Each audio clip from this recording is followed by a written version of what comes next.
foundation of our economy as a way of understanding the world, many important elements may not get factored in. I will be reading tonight from a segment of Tin Towns called The Good Fortune Land, a work that takes the Fukushima disaster as its correlative point. The configuration of the software constrains the work and gives it a metaphorical reference, a way of looking at surreptitious loss and unintended consequences. The cells can include, in the live version, data, images, text, extra notes, pop-up things. Much of the data from Fukushima is fragmentary. One thing that does interest me is the physical reality of the reactor site itself, the long project of caring for and maintaining the physical plant. Because of the nature of web browsers, I could not provide actual Excel files, but these pieces are meant to be manipulated as live interactive spreadsheets as data changes. They can be updated. The first application is called TEPCO's nursing chart for the reactors. The 6 reactors at Daiichi, although officially in a state of cold shutdown, or more accurately, cold shutdown conditions, will entail intensive care for the next 40 years, most importantly without any income stream. This chart outlines for TEPCO some of the considerations the company needs to keep in mind in keeping the physical site healthy. I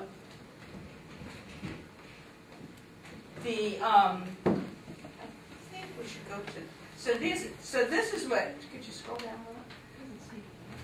Doesn't seem to want to do that. So this is actually a picture that comes up black of what the data file actually looks like in Excel. And then we'll go to the next screen. Yeah, it's okay. We'll go to the next screen. And this is the recreation that I could give you for today. Yeah, start here and then move as I go. Okay. So I'm just going to read from this. It's not, Okay. Number of fuel assemblies in the reactor. 400 in Unit 1, 548 in Unit 2, 548 in Unit 3, 0 in Unit 4, 548 in Unit 5, 764 in Unit 6. Fuel assemblies must be continually cooled with water. The water needs to be stored in radiation-resistant containers. The heartbeat of the reactor may be 10 quadrillion becquerels per hour, but we don't know exactly. Spent fuel assemblies in the spent fuel pools. 292 in Unit 1, 587 in Unit 2, 514 in Unit 3, 1,331 in Unit 4, 946 in Unit 5, 876 in Unit 6. They count for at least 1,700 tons of fuel on site. New fuel assemblies in the spent fuel pool. 100 in Unit 1, 28 in Unit 2, 52 in Unit 3, 204 in Unit 4, 48 in Unit 5, 64 in Unit 6. The Excel program has a feature for pop-up notes. Here are a few from the nursing chart. 8,000 rods in Japan Daiichi. Although the rods are rather small, they cannot actually count them all. Medical note, patient's temperature safely under 100 degrees, however, attendants do not know where the cores of the reactors are presently located. Of Japan, 56 reactors. Of the United States, 103 reactors. Diagnoses, reactor 1, full melt-through for fuel assemblies, status spent fuel pool unknown. Reactor 2, full melt-through for fuel assemblies, status of FP unknown. Reactor 3, full melt-through for fuel assemblies, status of the fuel pool unknown. Reactor 4, no fuel assemblies, spent fuel pool precarious. Other comments? Patient leaking fluids, about 230 tons of water found leaking on December 18th. Sympathizers are encouraged to be optimistic. The government may import pandas to cheer up the children of Fukushima. Sendai City in Miyagi Prefecture wants to borrow pandas from China to cheer children in the city.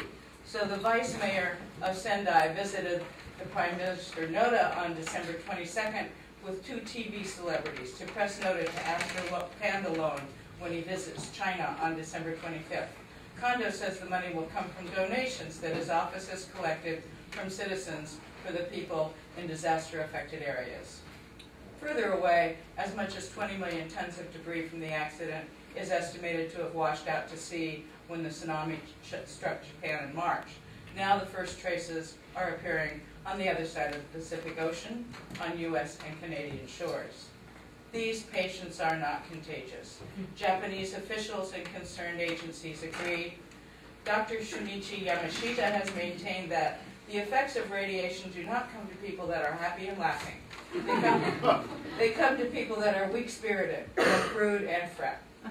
Despite the condition of the reactors, TEPCO, the Japanese government, the U.S. government, and all international agencies agree there will be no immediate effect on human health. Next three. The second piece I'll show is the slow loss weight training program.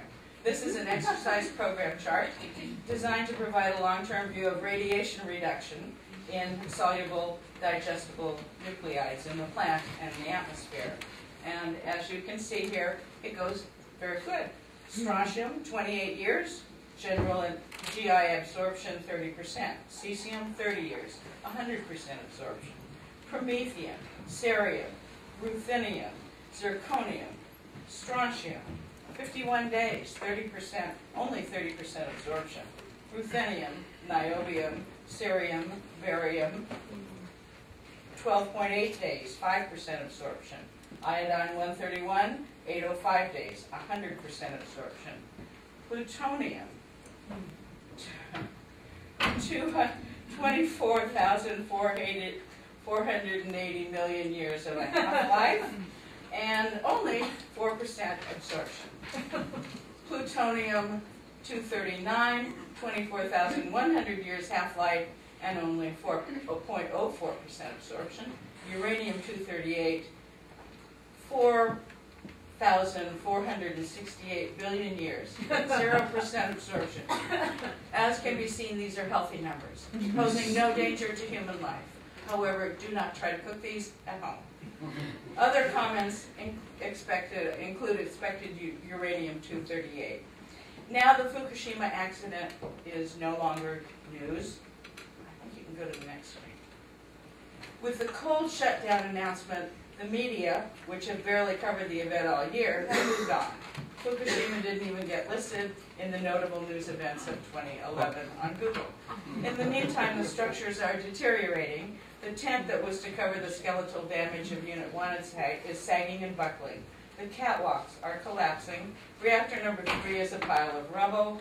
Reactor 4 has been partially disassembled and seems to be listing to the side. The Daiichi plant itself promises to become an icon.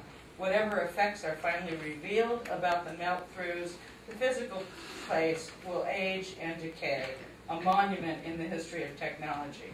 In 100 years, the 433 worldwide nuclear plants and the 65 under construction will be aging relics as well, monuments to a turning point that centuries from now may be as obscure to us as the lack of tin at the end of the Bronze Age. The TEPCO live camera lens is smudged, and our view both day and night leaves us wondering about the end result. Certainly there is loss, and there may be new information coming in the future. We are a culture of the data set and the balance sheet, but we suspect that even if we had more data, actual reliable figures, the picture might be the same in the end. The Japanese Tourism Agency wishes to inform people both inside and outside of Japan of the fact that Fukushima 1 nuclear power plant has achieved cold shutdown state. Thanks to the third supplementary budget for the fiscal 2011 year, the agency will consider the entire Tohoku region as one big exhibition hall. And by coordinating the various regional and private efforts to promote the domestic tourism with events like Tohoku Tourism Exhibition, the agency will strive for a steady recovery of foreign tourists visiting Japan. From Asahi Shimbun. Next one.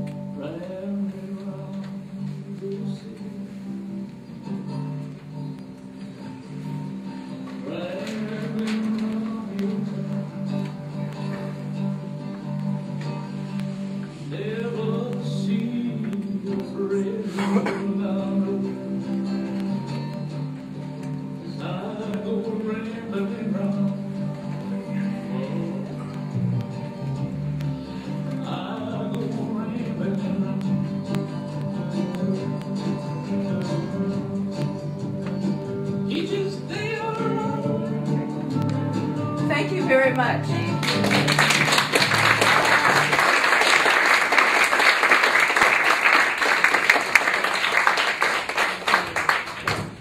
Okay, next up we have Stephanie Strickland and Stephanie Strickland.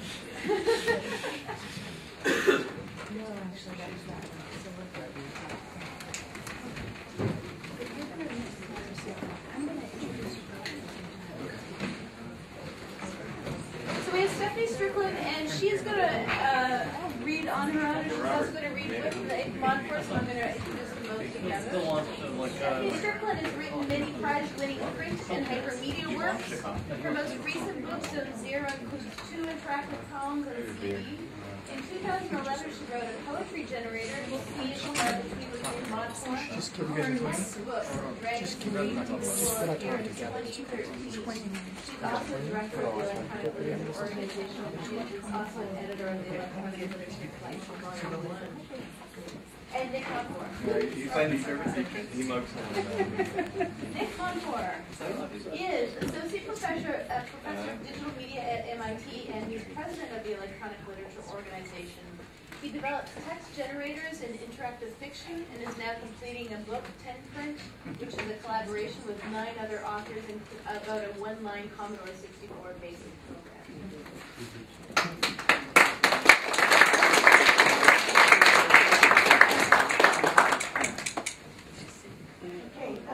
I'm going to read from,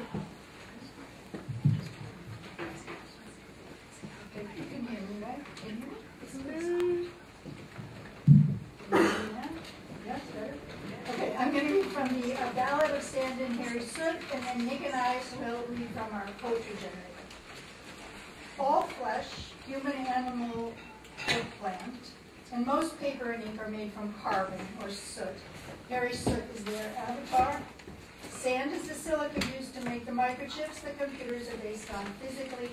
The ballad is a kind of odd love song, as Heather McHugh described it, between sand and soot, between computational and organic life as they reach toward each other.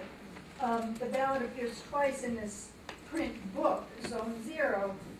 Once as the printed poem that Heather McHugh chose for a Boston Review Prize, and once on the CD. Now this image is an actual tracing of actual sand made by a computer. This is a navigation bar down here made of zeros and ones. This is a very old hypertextual poem. Each zero takes you to a different part of the program, and you can see which parts you have left to read because the zeros brighten after you visited a page. Sand was a gourd fanatic, and she played a glass marimba. Harry Soot loved to listen. When sand shook, a green ribbon of rain sound rose and fell in the air, and when she let her mallet fall, the palest of violets, a screen of violet silver unscrolled. Soot ground his keys in his pocket, defacing his Metro card. 2 word links off each page can be discovered by caressing the text with the cursor. So I could choose loosening, but I do choose off.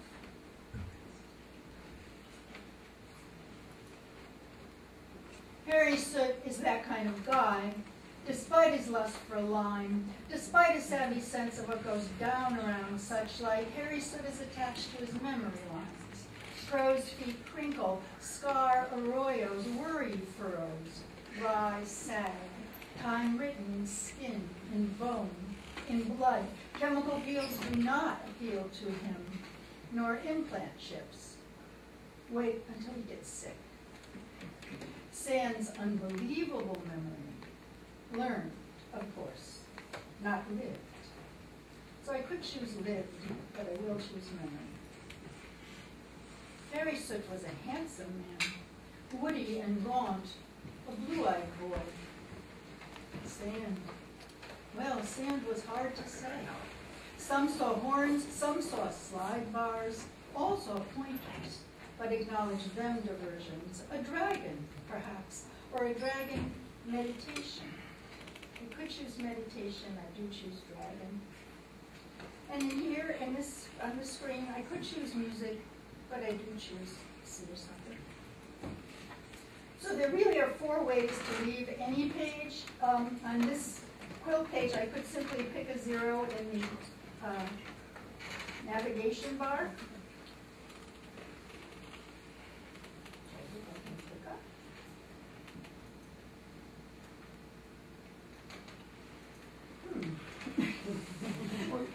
Oh, this one right there. That's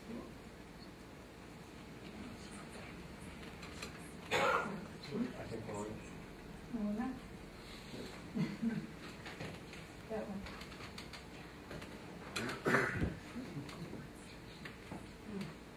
maybe you should get out of full screen. Maybe it's, Oh, maybe. maybe it's already Yeah, let's over. try that. Okay. Harry is no fool.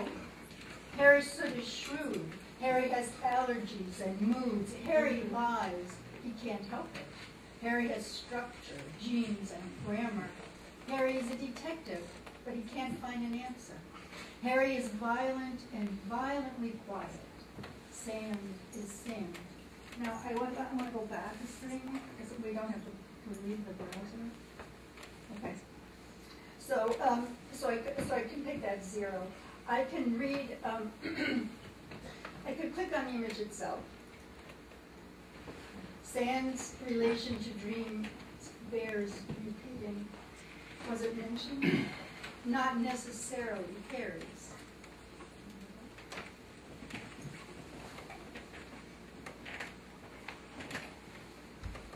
Or I could click on account.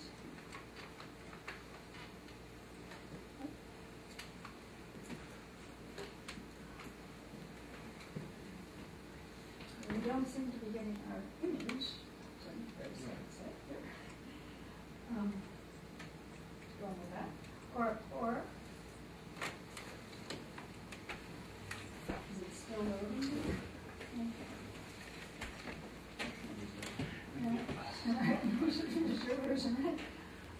Okay, that's the one I want to go back from. Okay. I want to go back to the quotes.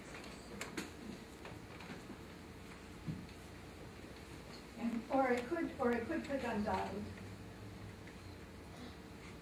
Sam religiously stops and starts the next thing. Bluesy soot can't conclude.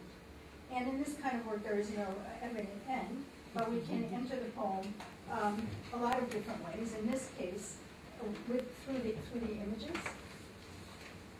This is the sandbox where all those sand images were made, and there are a number of those sand images in the poem, all of these.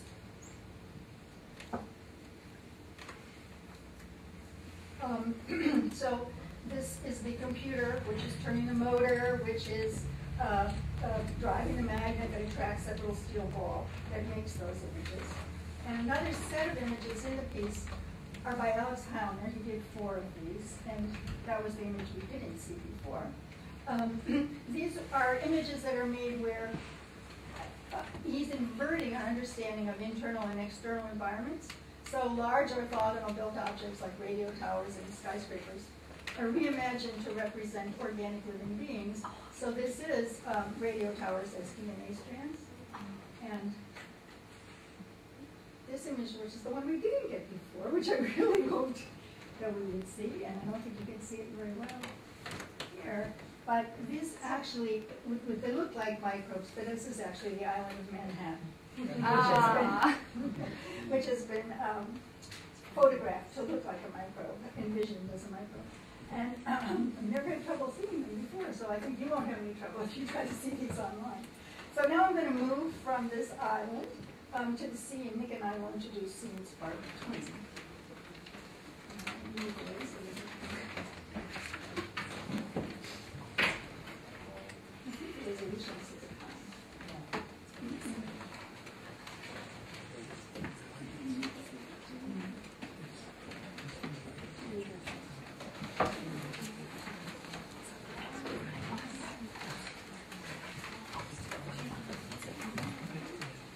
Sea and spark, okay. Sea and spark between. Okay. So Nick is a longtime maker of poetry generators. He's motivated by an unparaphrasable economy of structure, something that I love in poems. Yet for me, the interest in generators is not here, but in the superfluity of output, a state of affairs where one is awash in potentials we know we have. The reader is at sea in the immensity, even as we, citizen readers, are at sea in a tsunami of data and information, which we're charged with feeling our way in and through. Scenes for between our collaboration enforces a second collaboration between the words of Emily Dickinson and those of Moby Dick. The title comes from Dickinson. Each second is the last, perhaps, recalls the man just measuring unconsciousness. The sea is far between. Sea is far between draws on the vast lexicons of literature compiled online by a generation of digital humanities scholars. It acts tremblingly fast, assembling certain compound words, kennings, from words used frequently by one or both authors. The human element in this generator involved selecting small samples of words from those lexicons and inventing a few ways of generating lines. We did this based on our acquaintance with the distinguishing textual rhythms and rhetorical gestures of Melville and Dickinson. The code specifies a first line generated from one of three options and a second from one of four. The result is an interactive space of language populated by a number of stanzas comparable to the number of fish in the sea, around 225 trillion. The only random thing about it is that is the initial coordinates of the sea when you enter, which is different each time that you go. Even though you can enter coordinates in the little box at the bottom of the screen here, from 0 to 14,992,303, to arrive at any position, you can't grasp it. The text is all there and it isn't random, but it takes considerable effort and intent to store and retrieve any particular stanza. You are Ahab, perhaps, trying to harpoon the stanza just whizzing past that you wanted to see more of. You're addressed by language, but also immersed in it, overwhelmed by it. Perhaps we need to be as open as Mary Shelley was to Frankenstein's child when considering this kind of language computational nexus.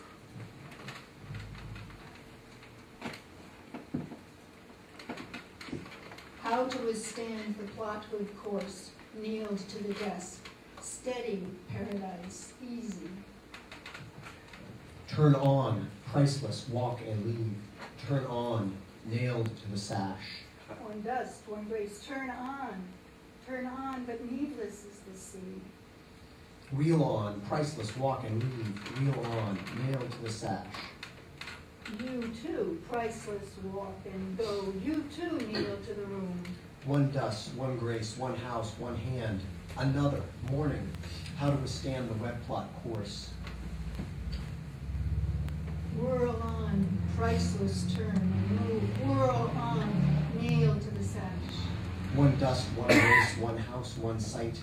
Another, delight. Oh, time. Wheel on, shameless, bask and bask. How to withstand the web blur course, nailed to the coffin. Dash on, paradise purple. Cut to fit the doll toll course, nailed to the mast. Spool on, another, power. Run on, another, purple. Run on, for swerveless is the sun. Steady, for swerveless is the sky. One goal, one star, one year, one morn. Stopless, walk and turn. Listen now, shameless walk and speak. Listen now, for guileless is the earth. Cut to fit the bark pink course, nailed to the rail. Whirl on, paradise, morning.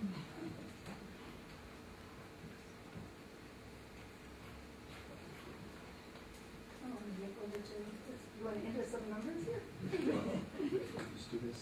Some goosefish fast.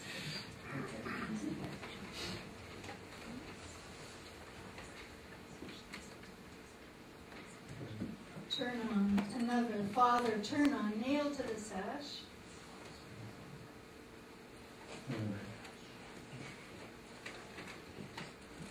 Swerve me, paradise. Better, swerve me, nailed to the desk. I think we need to stop so that Nick has some voice for the rest of his program.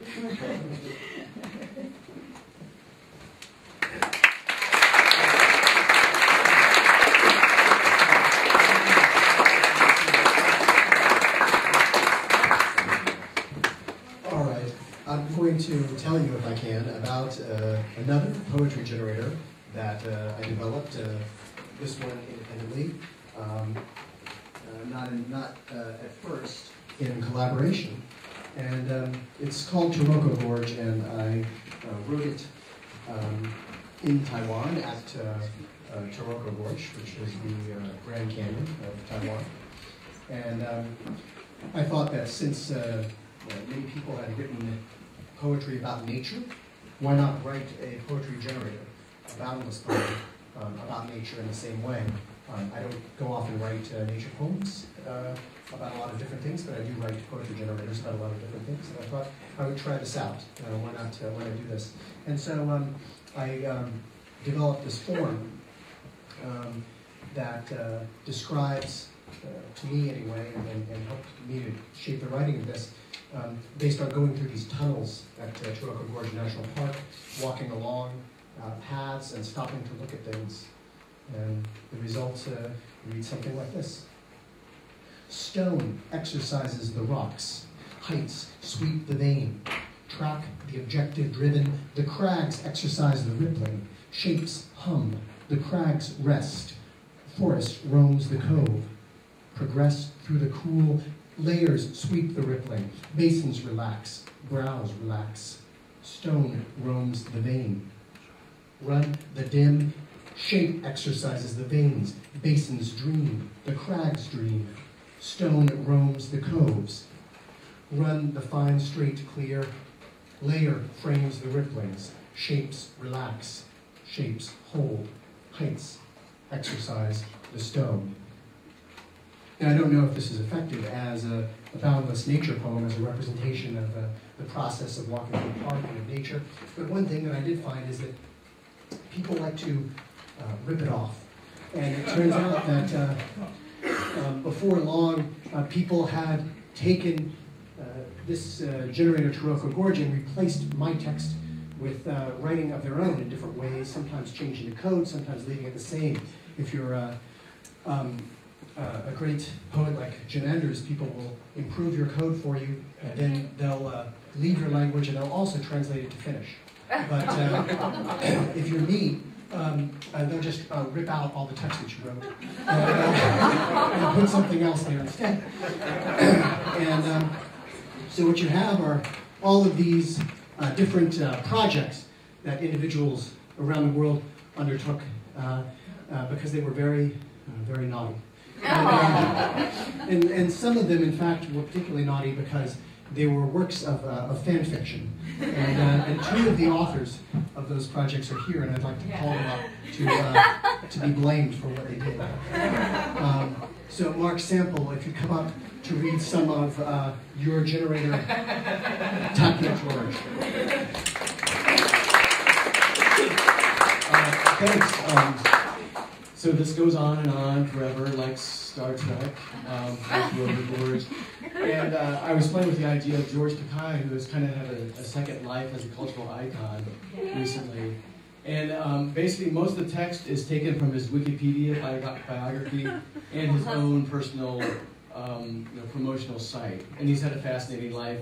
When he was a child, he was in a Japanese-American relocation camp, and that's seen here in the poem. So I'll just start anywhere. It's totally random. Television stars hate the fans. Married gay couples get married in California. Television stars boldly go where no man has gone before. Closeted stars attack the resettlement program. Pay money for the TV show. Concentration camp detainees fear the race prejudices. Relocation camps receive a star on Hollywood Boulevard, and they skip ahead because we're going too fast. It's going too fast. American citizen overpowers the phasers. Voyages queer the census. Lieutenant loses the voyage. Write the real life. Role model teleports the tricorders. Stereotypes take the helm. Commanders get married in California. 9-inch action figures control the starships. sell the rights to the online rebooted novel. Political activist repairs the galactic war. Asian American actors take the helm. International stars imprison Klingons. Pay money for the online /lit video game novel. Kirk smolders and Sulu vows to love the television screens. I'll stop there, and I think we'll be all right.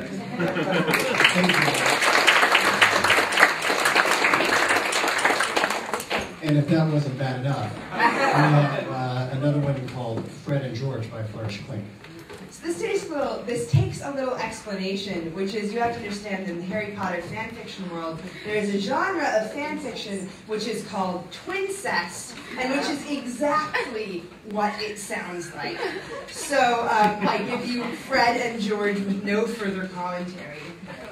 Mouth roams the lip, mouths dream, hand rides the lips, climax with the parallel.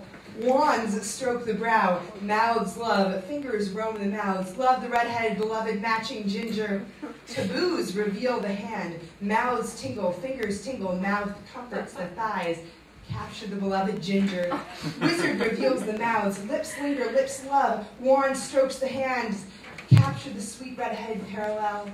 And this goes on, and one thing that I should note about this particular poetry generator is that in the original Taroko Gorge, there are monkeys, which very rarely appear, like in Taroko Gorge. And here, like in twincest fanfiction, the word that very rarely appears is taboos, because we don't talk about that. Yeah, there is a taboo that has shown up, so you have been blessed with that.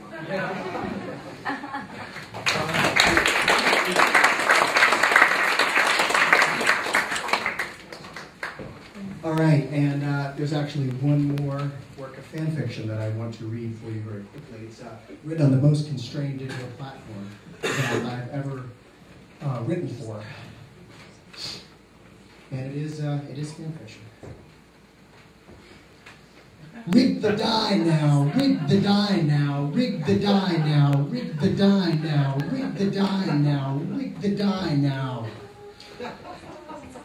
I for I, for I, for I, for I, for I, for I, for I, for I, for I, for I.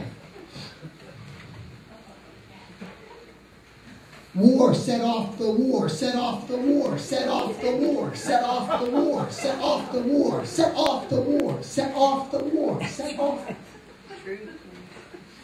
Arm the gunmen, arm the gunmen, arm the gunmen, arm the gunmen, arm the gunmen, arm the gunmen. Sea and sky ebb, sea and sky ebb, sea and sky ebb, sea and sky ebb, sea and sky ebb, sea and sky ebb, sea and sky ebb, sea and sky. Let the dog out, let the dog out, let the dog out. Rig the die now, rig the die now, rig the die now, rig the die